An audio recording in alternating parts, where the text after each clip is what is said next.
What sort of pope do we need? The question is obviously very relevant. Pope Francis was a surprisingly radical pope, in the terminology of the Catholic Church, I wish to make clear. But his successor may not be. There will be a conclave. There will be a vote amongst the cardinals. The vast majority of the cardinals who are going to vote on Pope Francis's successor were in fact appointed to their position by Pope Francis. You might think as a result that he has stacked the odds in favour of his own chosen successor, but apparently that's not the way this works. Most of the people who in recent papal conclaves have gone in as the front runner to become pope have failed to achieve the post. In fact, it's now recognised that if you want to be pope, the last thing you want to be is the papal front runner. So what is it that the church needs?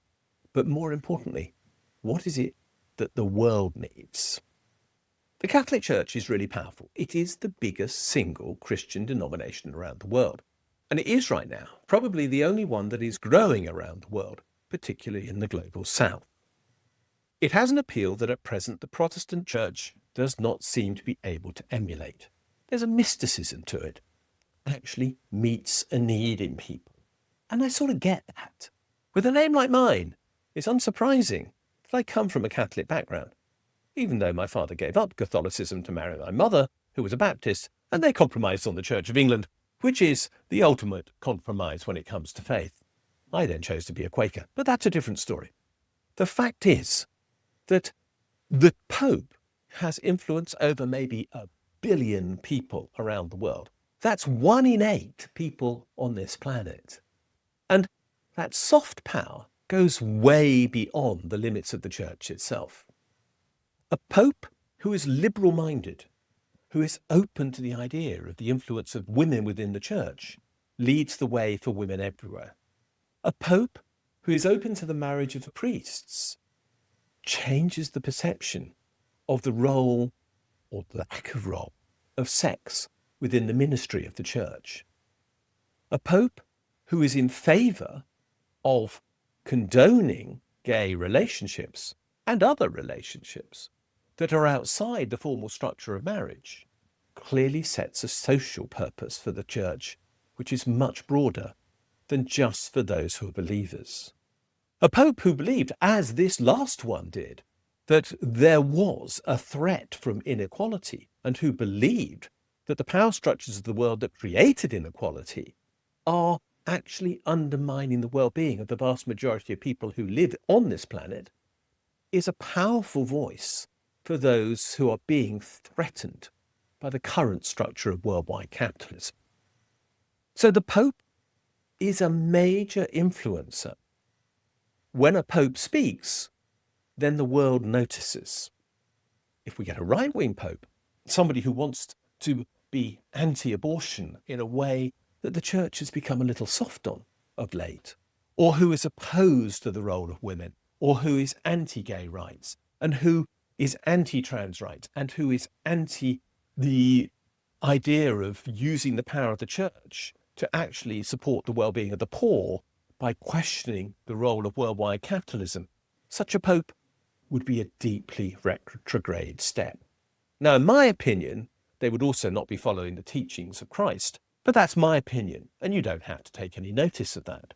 But the point is, for those who are not believers, and the vast majority of people, of course, are not Christian believers around the world, such a pope would represent a rise in right-wing power, a rise in the power of the male hierarchy, and a rise in the power of the maintenance of the status quo, as opposed to the development of human rights. This choice of a new pope is therefore really important. I am unambiguous in my wish. I want a liberal pope.